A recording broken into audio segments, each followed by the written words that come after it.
সবাইকে জয় যিশু। আমাদের মহান প্রেমময় পিতা প্রভু যীশু খ্রিস্টের নামে আমি সবাইকে স্বাগত জানাই। আসুন আমরা ঈশ্বরকে ধন্যবাদ করি, কারণ আরেকটি দিন তিনি আমাদের জীবনে যোগ করলেন।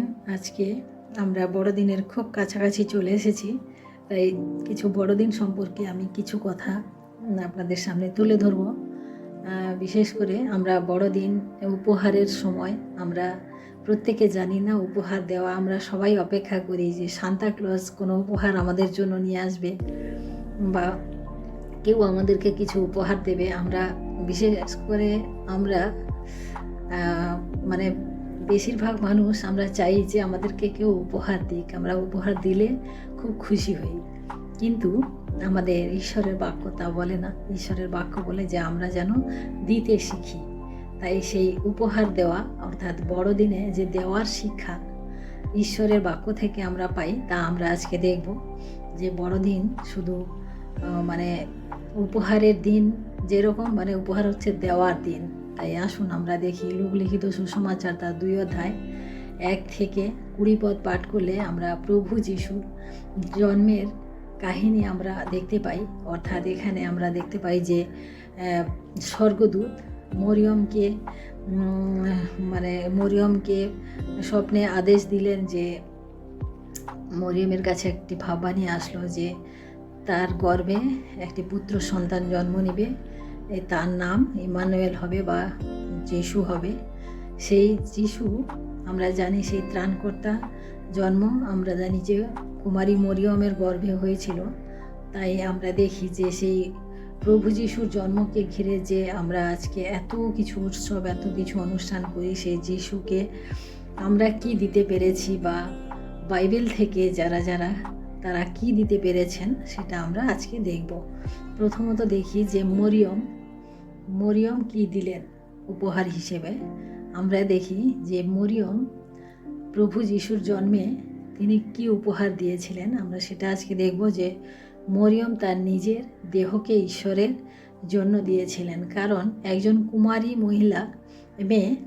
মেয়ে তাকে যদি বলা হয় যে তোমার গর্ভে একটা সন্তান জন্ম হবে, পুত্র সন্তান জন্ম হবে, আমরা জানি যে তার পক্ষে সেই যে ঘটনাটা কত বড় মানে কি বলবো দুঃখজনক, কষ্টজনক, সেটা আমরা জানি। কারণ সেই কুমারী মেয়ে যে মরিয়ম, যার কথা আমরা আজকে পড়ব, যে তিনি যোসেফের বাগদত্তা ছিলেন। তার সাথে যোসেফের বিয়ের কথা পাকা হয়ে গেছিল। যে বাগদত্তা অর্থাৎ তাদের যেটা আমাদের এখন এনগেজমেন্ট বলে, সেটাই হয়ে গেছিল। অর্থাৎ বিয়ের কাছাকাছি খুব চলে এসেছিলেন তারা। কিন্তু সেই সময় স্বর্গদূতের যে ভাববাণী তার কাছে আসলো যে তাকে তার গর্ভে একজন পুত্র সন্তানের জন্ম হবে, আবার সেটা ঈশ্বরের পবিত্র আত্মা দ্বারা হবে। সেইটা যখন আসলো, মরিয়ম কিন্তু সেখান থেকে না বলতে পারতেন বা কিছু করতে পারতেন, প্রতিবাদ করতে পারতেন, কিন্তু তিনি ঈশ্বরের ইচ্ছাকে তিনি স্বাগত জানিয়েছিলেন এবং তিনি তার নিজের দেহকে, অর্থাৎ তিনি আর কোনো কিছু চিন্তা করেননি, তার নিজের মান সম্মানের দিকে চিন্তা করেননি, তার নিজের জীবনের দিকে চিন্তা করেননি। তিনি কিন্তু নিজেকে সম্পূর্ণরূপে সমর্পণ করেছিলেন প্রভু যিশুর জন্মের জন্য। আমরা দেখি যে তিনি উপহার হিসেবে নিজের দেহকে দিলেন। আমরা আমাদের দেহকে ঈশ্বরের মহিমার জন্য দিতে পারি না। কারণ আমরা বিশেষ করে আমি যদি আমাদের কথা বলি, আমরা কি করি যে আমরা কিছুক্ষণ বাইবেল পাঠ করতেও পারি না, কিছুক্ষণ প্রার্থনা করতেও পারি না। কারণ আমাদের ভালো লাগে না, আমাদের ঘুম পায়, আমাদের ইচ্ছা হয় না, অনেক কিছু হয়। কিন্তু প্রভু যিশুর জন্য মরিয়ম নিজের শরীরকে দিয়েছিলেন। তাই আজকে আমরাও প্রতিজ্ঞা করি এই বড়দিনে আমরাও আমাদের নিজেদের শরীরকে ঈশ্বরের গৌরবের জন্য আমরা যেন ব্যবহার করতে পারি। আমরা কিভাবে ব্যবহার করব গৌরবের জন্য? ঈশ্বরের বাক্য পাঠের মধ্য দিয়ে, ঈশ্বরের গান প্রার্থনার মধ্য দিয়ে, ঈশ্বরের কাছে আমাদের প্রার্থনা নিবেদনের মধ্য দিয়ে আমরা নিজেদেরকে সমর্পণ করতে পারি। মরিয়ম তার সম্মানকে দিয়েছিলেন। তার সমাজে যে পরিস্থিতি, সেটার কথা তিনি চিন্তা করেননি। সে কুমারী অবস্থায় গর্ভবতী হলে লোকে কি বলবে সেটাও তিনি দেখেননি। তিনি তার সম্মানকেও তিনি ঈশ্বরের গৌরবের জন্য দিয়েছিলেন। এবং আমরা এটাও জানি যে সেই সময় যদি কোনো কুমারী মেয়ে গর্ভবতী হয়, তাহলে তাকে মোশির নিয়ম অনুযায়ী, মোশির যে নিয়ম ছিল সেই নিয়ম অনুযায়ী কী হতো, পাথর মেরে হত্যা করা হতো। মানে অর্থাৎ তার জীবন সংশয়ের ঘটনাও সেখানে ঘটতে যেতে পারতো, কিন্তু মরিয়ম সেটাকেও তুচ্ছ জ্ঞান করেছেন, সেটাকেও তিনি মানে মানে দেননি। আমরা তারপরে দেখি যে রাজা কৈশোর আমরা দেখি যে প্রভু যিশুর জন্ম যখন হবে তখন রাজা কৈশোর কি ঘোষণা করলেন যে যে যার নিজের দেশে চলে যাও, কারণ মানে জনসংখ্যার গণনা করা হবে, অর্থাৎ নাম লিখাতে হবে প্রত্যেককে যে যার নিজের দেশে গিয়ে। আমরা দেখি যে যোসেফ এবং মরিয়ম তখন কোথায় ছিলেন, তখন তারা নাসরতে ছিলেন, কিন্তু তারা তাদের নিজেদের জায়গায় বৈথলেহেমে চলে গেলেন, অর্থাৎ সেখানে প্রভু যিশুর জন্ম হলো। কারণ ঈশ্বরের দ্বারা যে ভবিষ্যৎবাণী করা ছিল যে বৈথলেহেমে একজনের ত্রাণকর্তার জন্ম হবে, সেই জন্য ঈশ্বর যে ঘোষণা করলেন সেটাও ঈশ্বরের ইচ্ছা অনুযায়ী হয়েছিল।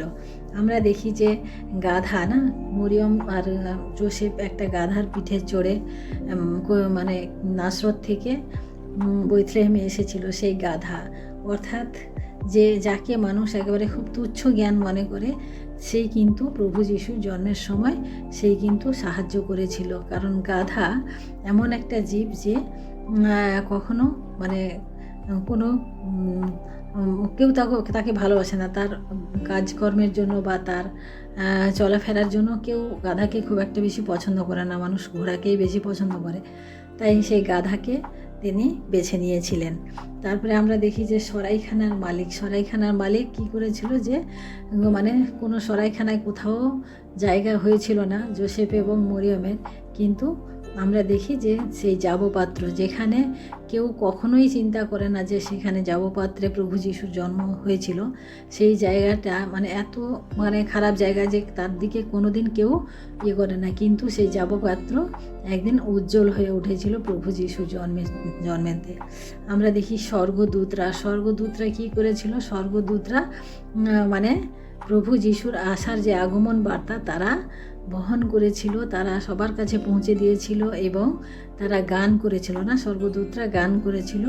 এবং আমরা জানি সেই স্বর্গদূতদের দ্বারা মানে রাখালেরা তারাও স্বর্গদূতের কাছ থেকে তারাও এই খবর পেয়েছিল যে ত্রাণকর্তার জন্ম হয়েছে। অর্থাৎ আমরা দেখি যে প্রভু যিশুর জন্মের জন্য মানে এই সমস্ত মানে লোকেরা বা এই সমস্ত বিষয়গুলি আমরা দেখি যে তারা এগুলো সমস্ত কিছু উপহার হিসেবে না, প্রভু যিশুর জন্মের জন্য তারা ব্যবহার করেছিল। আমরা দেখি রাখালেরা কি দিয়েছিল, রাখালেরা তাদের নিজেদের বিশ্বাস না, তারা রাখালেরা গরু চড়াচ্ছে, পশু চড়াচ্ছিল, কিন্তু তারা সেই রাত্রে তারা উঠে তাদের সেই মানে স্বর্গদূতের কথা শুনে সেই বিশ্বাসে তারা ছুটে চলে গিয়েছিল বৈথলেহেমের সেই গোয়াল ঘরে, এবং তাদের সম্মান অর্থাৎ তারা গিয়ে সেখানে প্রভু যিশুকে তারা প্রণাম করেছিল, এবং সেই সাক্ষ্য তারা সব জায়গায় তারা ছড়িয়ে দিয়েছিল। অর্থাৎ আমরা এখন প্রভু যিশুর জন্মের সময় আমরা কি সাক্ষ্য বহন করি, আমাদের জীবনেও সেই সাক্ষ্য গ্রহণ করা দরকার রয়েছে যে তিনি একজন পরিত্রাতা মুক্তিদাতা, যার জন্ম হয়েছে আমাদেরকে পরিত্রাণ দেওয়ার জন্য। সেই পরিত্রাতার জন্য আমরা কতটা সাক্ষ্য বহন করি তা আজকে আমাদের দেখা। তারা যে জ্যোতিষ্ক আকাশে দেখা গেছিল, সেই তারা দেখে জ্যোতিষীগণ কি করেছিল, মানে সেই তারা দেখে প্রভু যিশুর জন্মের স্থানকে তারা চিহ্নিত করেছিল। এবং আমরা দেখি সেই তারা কি দিয়েছিল, তা সে আলো দেখিয়েছিল এবং পথ দেখিয়েছিল, এবং প্রভু যিশুর আগমনের বার্তাকে সে জ্যোতিষীদের কাছে পৌঁছে দিয়েছিল। তারপরে আমরা দেখি পণ্ডিতগণ কি নিয়ে এসেছিলেন, পণ্ডিতগণ তাদের সব থেকে দামি উপহার স্বর্ণ কুন্দুরু এবং গন্ধরস তাকে উপহার দিয়েছিল, এবং তারা কি করেছিল, আরাধনা করেছিল, প্রণাম করেছিল প্রভু যিশুকে। এবং আমরা দেখি যে বাধ্যতা মধ্য দিয়ে তারা গিয়েছিল, তারা স্বর্গদূতের যে মানে আদেশ ছিল, যখন রাজা কৈশোর বলেছিল যে কোথায় সেই রাজা জন্মেছে আমাকে বলবে, তোমরা এসে আমি তাহলে প্রণাম করতে যাব। তারা রাজার কথা মানেনি, কিন্তু স্বর্গদূতের কথাই তারা মেনেছিল। অর্থাৎ আমরা যখন প্রভু যিশুকে পেয়ে যাই, আমরা আমাদের তারা রাস্তা বদলে নিয়েছিল না, তারা রাজার ঘরের দিকে যায়নি, কিন্তু রাস্তা বদলে নিয়ে গিয়েছিল। কারণ রাজার ঘরের দিকে গেলে তারা হয়তো রাজার কাছ থেকে অনেক উপহার পেত, অনেক কিছু পেত, কিন্তু তারা সেই জগৎকে ছেড়ে কিন্তু রাস্তা বদলে তারা ঈশ্বরের কথা তারা শুনেছিল। আমরা দেখি জোসেফ কী করেছিলেন প্রভু যিশুর জন্মে? জোসেফ তিনি উপহার, মানে প্রভু যিশুর জন্মের সময় সবথেকে গুরুত্বপূর্ণ যে উপহার, সেটা হচ্ছে মরিয়মকে তিনি স্বীকৃতি দিয়েছিলেন। কারণ একজন বাগদত্তা হিসাবে মরিয়ম যখন গর্ভবতী হয়, তখন জোসেফ স্বাভাবিকভাবে সেটা নাও মানতে পারতেন, কিন্তু তিনি মরিয়মকে স্বীকৃতি দিয়েছিলেন এবং ঈশ্বরের বাক্যকে তিনি মর্যাদা দিয়েছিলেন। আমরা সর্বোপরি দেখি যে আমাদের এত লোক এত কিছু উপহার দিয়েছিলেন, কিন্তু আমাদের ঈশ্বর যে মহান পিতা, তিনি আমাদের জন্য সর্বশ্রেষ্ঠ উপহার দিয়েছিলেন। তিনি তার একমাত্র প্রিয় পুত্রকে, একমাত্র অদ্বিতীয় পুত্রকে তিনি আমাদের জন্য তিনি উপহার দিয়েছিলেন, যাকে আমরা আজকে মুক্তিদাতা বা ত্রাণকর্তার জন্ম হয়েছে বলে আমরা আজকে জানি। তাই আমরা দেখি যে আমাদের এই বড়দিন, আমাদের এই ক্রিসমাস, যেখানে ঘিরে আমাদের এত আনন্দ, এত উল্লাস, সেই বড়দিনে আমাদের কি করা উচিত বা কীভাবে আমাদেরকে উপহার দেওয়া উচিত, সেটা আমরা যেন আজকে দেখি। কারণ আমরা আমাদের জীবনে আমরা টাকা পয়সা ধন সম্পত্তি দিয়ে আমরা হয়তো অনেককে অনেক কিছু উপহার দিয়ে দেবো, কিন্তু ঈশ্বর যেটাতে প্রীত হন সেই উপহার আমাদেরকে দিতে হবে। আমরা ঈশ্বরের যখন বাক্যকে আমরা মেনে চলবো, ঈশ্বরের বাক্যকে যখন অন্যের কাছে পৌঁছে দেব, আজকের এই বড়দিনে এই সময় আমরা যখন অন্যের কাছে তার সেই সুসমাচার, তার সেই আশার যে আগমন বার্তা, সেই বার্তা যখন যদি অন্যের কাছে পৌঁছে দিতে পারি, তাহলে সেই হচ্ছে আমাদের আসল বড়দিনের উপহার। তাই প্রিয় ভাই বোনেরা, আজকে আসুন আমরাও স্থির করি যে যেভাবে স্বর্গদূতেরা, যেভাবে রাখালেরা, যেভাবে পণ্ডিতগণ যেভাবে উপহার দিয়েছিলেন, যেভাবে মরিয়ম নিজের শরীরকে উপহার হিসেবে প্রভু যিশুর জন্য সমর্পণ করেছিলেন, সেভাবে আমরাও আজকে আমাদের জীবনের কিছুটা বিষয় আমরাও যেন ঈশ্বরকে উপহার দিতে পারি। আমরা আমাদের সবথেকে মূল্যবান যে বিষয়, সেটা যেন আমরা উপহার দিতে পারি। শুধু আনন্দ অনুষ্ঠান নয়, শুধু কেক খাওয়া নয়, শুধু অন্যকে গিফট দেওয়া বা নেওয়ার মধ্য দিয়ে নয়, কিন্তু একমাত্র তিনি ঈশ্বর আমাদের খুশি হন যখন আমরা অন্যের কাছে তার সেই সুসমাচার, তার সেই আগমন বার্তা, তার সেই জন্মের ঘটনা আমরা অন্যের কাছে তুলে ধরতে পারবো। তখনই হবে আমাদের সম্পূর্ণ বড়দিন। তাই আসুন আমরা আজকে প্রতিজ্ঞা করি যে এই বড়দিনে, এই 2024-এর বড়দিনে আমরা যেন অন্তত 2 জন করে আমরা যেন নিয়ে আসতে পারি। তোমরাও চলো সেই প্রভু যিশুর আগমনকে তোমরাও দেখবে, চলো আমরা যেন নিয়ে আসতে পারি আমাদের মণ্ডলীতে। কারণ যখন তারা মণ্ডলীতে আসবে, তখনই তারা বুঝতে পারবে যে আমাদের প্রভু যিশু কত মহান।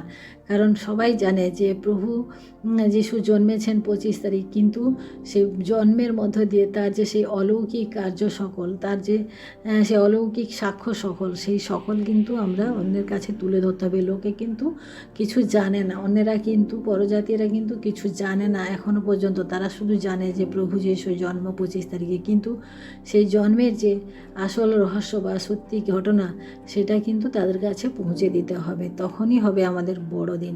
কারণ আমরা যদি শুধু আনন্দের মধ্য দিয়ে, শুধু আনন্দ উল্লাসের মধ্য দিয়ে যদি আমাদের জীবনকে নিয়ে যাই, তাহলে ঈশ্বর তাতে কৃত হন না। তাই আমরাও ঈশ্বরের কাছে আমাদের নিজেদের জীবনকে আমরা সমর্পণ করব, যেন আমরাও ঈশ্বরের সেই সুসমাচারকে এখনও যারা পায়নি সেই তাদের কাছে যেন পৌঁছে দিয়ে। বড়দিন হবে সেই আসল সুসমাচার প্রচারের সময়, যখন মানুষ আকাঙ্ক্ষিত থাকে, যখন মানুষ মানে জানার জন্য একটা উৎসাহ থাকে, এই সময় আমাদেরকে সেই সুসমাচার অন্যের কাছে পৌঁছে দিতে হবে। তাই আসুন আমরা ঈশ্বরকে ধন্যবাদ দিই এবং প্রার্থনা করি যেন আমরাও আমাদের জীবন দ্বারা, আমাদের অন্তর দিয়ে আমরা যেন সেই বড়দিনকে আমরা যেন উদযাপন করতে পারি, যাতে অন্যেরা আমাদের জীবন দেখে, আমাদের চালচলন দেখে, আমাদের অভ্যাস দেখে, আমাদের কথাবার্তা শুনে তারাও যেন প্রীত হয়, তারাও যেন বুঝতে পারে যে না, সত্যিকারে বড়দিন আমাদের জীবনে রয়েছে। শুধু বড়দিন মানে একটা বিশেষ দিন নয়, বড়দিন মানে সম্পূর্ণ প্রভু যিশু আমাদের জীবনে আগমন, সেই হচ্ছে আমাদের বড়দিন। আমরা কিভাবে প্রভু যিশুকে আমাদের জীবনে ধারণ করেছি সেটাই হচ্ছে আমাদের বড়দিন। বড়দিন একদিনের জন্য হয় না, বড়দিন আমাদের প্রতিদিনের হয় বড়দিন। তাই আসুন আমরা ধন্যবাদ সহকারে ঈশ্বরের কাছে আমরা নিজেদের জীবনকে সমর্পণ করি। Hallelujah, hallelujah, hallelujah. মহান প্রেমময় পিতা, তোমার মহানামের ধন্যবাদ প্রশংসা করি প্রভু। আজকের এই সুন্দর বাক্যের মধ্য দিয়ে প্রভু গো তুমি আমাদেরকে অনেক শিক্ষা দিলে প্রভু গো, এবং তোমার এই শিক্ষার মধ্য দিয়ে প্রভু আমরাও যেন তোমার কাছে আমাদের নিজেদের জীবনকে উপহার হিসেবে নিয়ে আসতে পারি প্রভু, এবং সেই উপহার যেন অন্যের কাছেও আমরা তুলে ধরতে পারি প্রভু। তোমার সেই আশার পবিত্র দিন প্রভু, আমরা জানি প্রভু এই দিন প্রভু তুমি সমস্ত জগৎকে প্রভু সেই সুসমাচার তুমি দিয়েছিলে প্রভু, যে তুমি একমাত্র মুক্তিদাতা পরিত্রাতা প্রভু, তুমি একমাত্র সেই ঈশ্বরের সন্তান, একমাত্র অদ্বিতীয় সন্তান প্রভু। তুমি আমাদের মুক্তির জন্য, আমাদের পাপ থেকে রক্ষার জন্য তুমি আমাদের কাছে এসেছো প্রভু। তাই আমরা যেন আমরা যেন হৃদয় থেকে স্বাগত জানাতে পারি প্রভু। তুমি সাহায্য করো এবং আশীর্বাদ করো। ধন্যবাদ, মহিমা, গৌরব, প্রশংসা তোমাকে দিই প্রভু। সমস্ত ভুল ত্রুটি অপরাধ তুমি ক্ষমা করো, এই বিনতি প্রার্থনা চাই আমাদের মুক্তিদাতা ত্রাণকর্তা প্রভু যীশু খ্রিস্ট তোমারই নামে, আমেন। সবাইকে জয় যীশু। সবাই ভালো থাকবেন, সুস্থ থাকবেন। জয় যীশু।